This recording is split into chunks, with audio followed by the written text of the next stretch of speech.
ಬಂಟ್ವಾಳ ಪುತ್ತೂರು ತಾಲೂಕುಗಳಲ್ಲಿ ತಾಲೂಕು ಮಟ್ಟದ ಮೆಸ್ಕಾಂ ಗುತ್ತಿಗೆದಾರರಿಂದ 17 ವರ್ಷಗಳಿಂದ ದುಡಿತಾ ಇರುವ ಮೀಟರ್ ರೀಡರ್ಗಳಿಗೆ ಅನ್ಯಾಯ ಆಗ್ತಿದೆ ಎಂದು ಮೆಸ್ಕಾಂ ಕಾರ್ಮಿಕ ಸಂಘ ಸುದ್ದಿಗೋಷ್ಠಿಯಲ್ಲಿ ಆರೋಪ ಮಾಡಿದೆ. ಮಂಗಳೂರಿನ ಪ್ರೆಸ್ ಕ್ಲಬ್ನಲ್ಲಿ ಸುದ್ದಿಗೋಷ್ಠಿಯಲ್ಲಿ ಮಾತನಾಡಿದ ದಿನಕರ್ ಶೆಟ್ಟಿ, ಕಳೆದ 3 ತಿಂಗಳಿನಿಂದ ಗುತ್ತಿಗೆ ವಹಿಸಿಕೊಂಡ ಗುತ್ತಿಗೆದಾರರಿಂದ ಅನ್ಯಾಯ ಆಗ್ತಾ ಇದೆ. ಏಕಾಏಕಿ ಮೀಟರ್ ರೀಡರ್ಗಳ ವೇತನದಲ್ಲಿ ಕಡಿತ ಮಾಡಲಾಗಿದ್ದು, ಕನಿಷ್ಠ ಸಂಬಳ ನಿಗದಿಪಡಿಸಿ ಗರಿಷ್ಠ ಕೆಲಸ ಮಾಡಿಸಲಾಗ್ತಾ ಇದೆ. ಹೀಗಾಗಿ ಕೆಲವರು ಈಗಾಗಲೇ ಈ ಕೆಲಸವನ್ನ ತೊರಿತಾ ಇದ್ದಾರೆ. ಸದ್ಯ ಮೆಸ್ಕಾಂ ಸಿಬ್ಬಂದಿ ಮೀಟರ್ ರೀಡಿಂಗ್ ಮಾಡ್ತಾ ಇದ್ದಾರೆ. ಜನಸೇವೆ ಮಾಡಬೇಕಾದ ಲೈನ್ ಮ್ಯಾನ್ಗಳು ಮೀಟರ್ ರೀಡಿಂಗ್ ಮಾಡ್ತಾ ಇದ್ದಾರೆ. ಜನಪ್ರತಿನಿಧಿಗಳ ಮಾತಿಗೂ ಗುತ್ತಿಗೆದಾರರು ಒಪ್ತಾ ಇಲ್ಲ. ಮೆಸ್ಕಾಂ ಅಧಿಕಾರಿಗಳಿಂದಲೂ ಯಾವುದೇ ಭರವಸೆ ಸಿಕ್ಕಿಲ್ಲ ಎಂದ ಅವರು, ಬಂಟ್ವಾಳದಲ್ಲಿ ಗುತ್ತಿಗೆ ಪಡೆದ ಸಂಸ್ಥೆ ಕಪ್ಪು ಪಟ್ಟಿಯಲ್ಲಿದೆ. ಹೀಗಾಗಿ ಅಕ್ಟೋಬರ್ 14ರಂದು ಮೆಸ್ಕಾಂ ಕಚೇರಿ ಎದುರು ಪ್ರತಿಭಟಿಸಲಿದ್ದೇವೆ ಎಂದರು.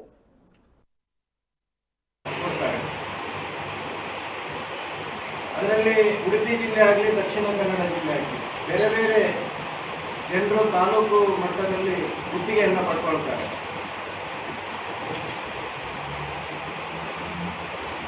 ಬಂಟ್ವಾಳ ವಲಯಕ್ಕೆ ಸಂಬಂಧಿಸಿದಂತೆ idea infinity solution private limited ಇದರ ಮಾಲಕರಾದಂಥ ರಮೇಶ್ ಅವರು, ಬೆಂಗಳೂರು ಮೂಲದವರು, ಅವರು ತಗೊಂಡಿದ್ದಾರೆ. ಮತ್ತೊಂದು ಮಾನಸ ಎಲೆಕ್ಟ್ರಿಕಲ್ ಚಿಕ್ಕಮಗಳೂರು, ಇದನ್ನು ಪರಮೇಶ್ವರ್ ಅವರು ಗುತ್ತಿಗೆಯನ್ನು ಪಡ್ಕೊಂಡಿದ್ದಾರೆ. ಪರಮೇಶ್ವರ್ ಪುತ್ತೂರಿನ ಟೆಂಡರ್.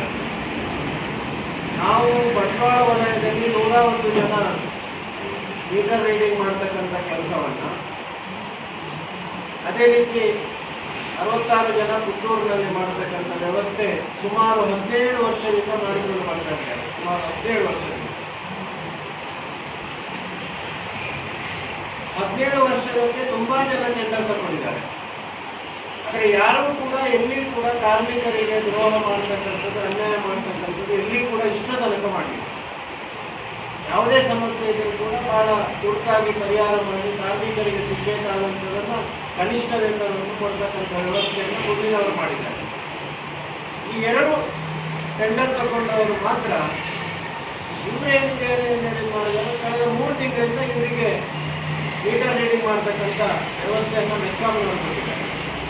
ಇವರು ಬಂದ ಕೂಡಲೇ ಏನು ಮಾಡಿದ್ರೆ ಹೇಳಿದ್ರೆ,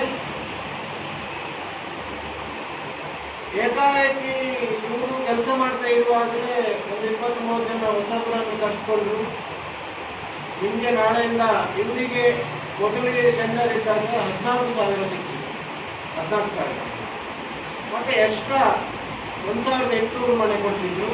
ಎಕ್ಸ್ಟ್ರಾ ಮನೆ ಮಾಡಿದರೆ ಅವರಿಗೆ ಸ್ವಲ್ಪ ಜಾಸ್ತಿ, 5 5